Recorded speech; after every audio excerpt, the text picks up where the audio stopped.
High, golden knowledge show Bangla YouTube চ্যানেলে আপনাকে স্বাগতম।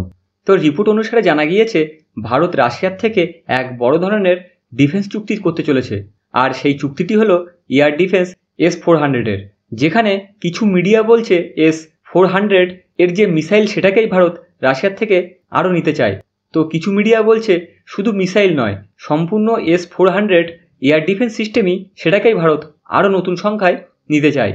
এই জন্যই কি ভারতের যে এয়ার ডিফেন্স সেটাকে আরও শক্তিশালী করতে পারে, আর এমন একটি সুরক্ষা জাল তৈরি করবে যেখানে পাকিস্তানকে তো ছেড়ে দিন, চীনও সেই সুরক্ষার জাল ভেদ করতে পারবে না। এই জন্যই ভারত আরও বেশি সংখ্যায় S-400 নিতে চায় রাশিয়ার থেকে, যদিও পুরো সত্য ঘটনা একটু ভিন্ন রকম। আসলে সম্পূর্ণ তথ্য এটাই কি ভারত রাশিয়ার থেকে 5টি S-400 air defence system order দিয়েছিল। কিন্তু আপনারা এটা জেনে অবাক হবেন কি আজকের দিনে ভারতকে এই 5টি S-400 এয়ার ডিফেন্স সিস্টেম ভারতকে দিয়ে দেওয়া উচিত ছিল, কিন্তু সেখানে মাত্র 3টি S-400 সিস্টেম ভারতকে ডেলিভারি দিয়েছে রাশিয়া। বাকি যে 2টি S-400 রাশিয়া ভারতকে দিতে পারেনি, তার কারণ হিসাবে রাশিয়া জানায় প্রথমত রাশিয়ার সঙ্গে ইউক্রেনের যে যুদ্ধ হচ্ছে সেটার কারণে রাশিয়ার উপর বিভিন্ন প্রকার প্রতিবন্ধকতা লাগানো হয়েছে, আর যার কারণে সাপ্লাই চেন প্রক্রিয়ায় সমস্যা আসছে, বিশেষ করে রেয়ার আর্থ ম্যাটেরিয়ালস, যেটার সাপ্লাই রাশিয়া সঠিকভাবে পাচ্ছে না। আসলে কাঁচা রেয়ার আর্থ ম্যাটেরিয়ালস রাশিয়ার মধ্যে বিশাল আকারে পাওয়া যায়, কিন্তু সেটাকে বিভিন্ন প্রক্রিয়ার মাধ্যমে শুদ্ধ করতে হয়, যেটা করা হয় চীনের মধ্যে নয়তো ইউরোপীয় দেশগুলির মধ্যে। এই জন্যই রাশিয়া চাইলে যত ইচ্ছা রেয়ার আর্থ ম্যাটেরিয়াল খনন করে নিতে পারে, কিন্তু সেটার প্রক্রিয়া দ্বারা শুদ্ধ করতে চীন বা ইউরোপীয় দেশগুলির উপর নির্ভর করতে হয়। এই জন্যই রাশিয়ার উপর এতটাই কঠোর প্রতিবন্ধকতা লাগানো হয়েছে যে ইউরোপ আমেরিকার কোম্পানির কথা তো ছেড়েই দিলাম, চীনের কোম্পানিও সঠিকভাবে সাপ্লাই দিতে পারছে না। এই জন্যই লুকিয়ে চোরাই পথে সেই শুদ্ধ রেয়ার আর্থ মেটেরিয়ালস কিনতে হচ্ছে রাশিয়াকে। এই জন্যই রাশিয়ার S-400 তো ছেড়ে দিলাম, নিজের জন্য বাকি যে সকল স্টেলথ হাতিয়ার বা কোনো হাইপারসনিক মিসাইল হোক সেগুলি প্রস্তুত করতে সমস্যা হচ্ছে। এই জন্য ভারতের যে বাকি 2টি S-400 সেটা পেতে কয়েক বছর কেটে গেছে। এই জন্যই রিপোর্ট বেরিয়ে এসেছে কি ভারত খুব দ্রুত বাকি 2টি S-400 রাশিয়ার থেকে পেতে চায়, কারণ ভারত পাকিস্তান এবং চীন সীমান্তে সেগুলি মোতায়েন করে ভারতীয় সীমান্তকে মজবুতভাবে সুরক্ষিত করতে চায়। এই জন্যই রাশিয়া যতটা দ্রুত সম্ভব S-400 প্রস্তুত করে ভারতকে সেটার ডেলিভারি দিয়ে দিক। শুধু তাই নয়, ভারতের প্রাপ্য 2টি S-400 তো চেয়েছেই, সেই সঙ্গে S-400-এ ব্যবহৃত অতিরিক্ত মিসাইলও চেয়েছে।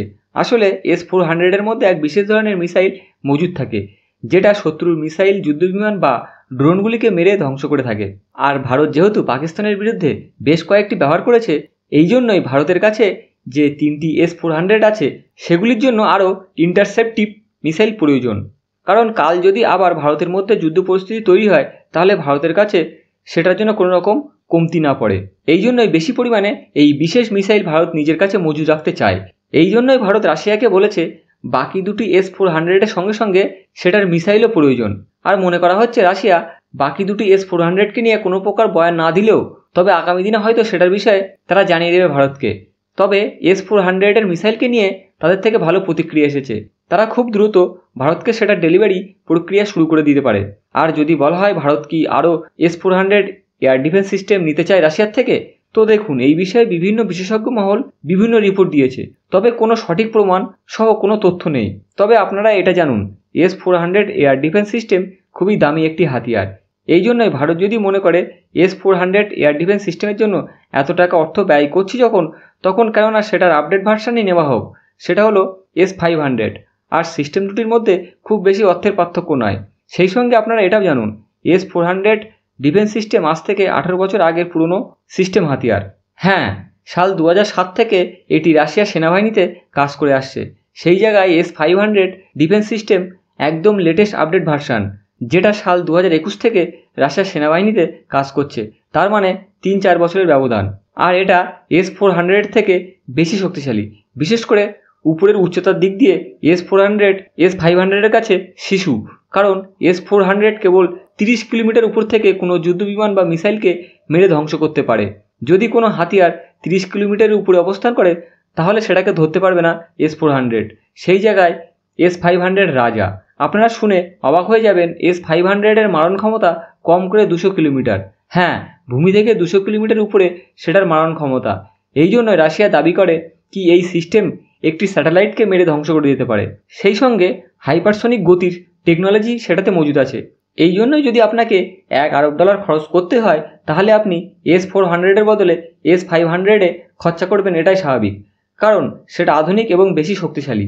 যদিও আগামী কিছুদিনের মধ্যে এই বিষয়ে সঠিক তথ্য উঠে আসবে, কি ভারত আরও অতিরিক্ত সংখ্যায় S-400 নেবে নাকি সেটার আধুনিক ভার্সন S-500 কিনবে। তবে এটা নিশ্চিত কি ভারতের অর্ডার বুকে থাকা দুটি S-400 এয়ার ডিফেন্স সিস্টেম সেটাকে দ্রুততার সঙ্গে রাশিয়াকে ডেলিভারি আজই জানিয়েছে ভারত। সেই সঙ্গে সেটার যে মিসাইল সেটাও চেয়েছে। আর এই সকল বিষয়ে রাশিয়া খুব দ্রুত প্রতিক্রিয়া দিতে চলেছে আগামী দিনে। তার জন্য চ্যানেলটি সাবস্ক্রাইব করে রাখবেন। ধন্যবাদ।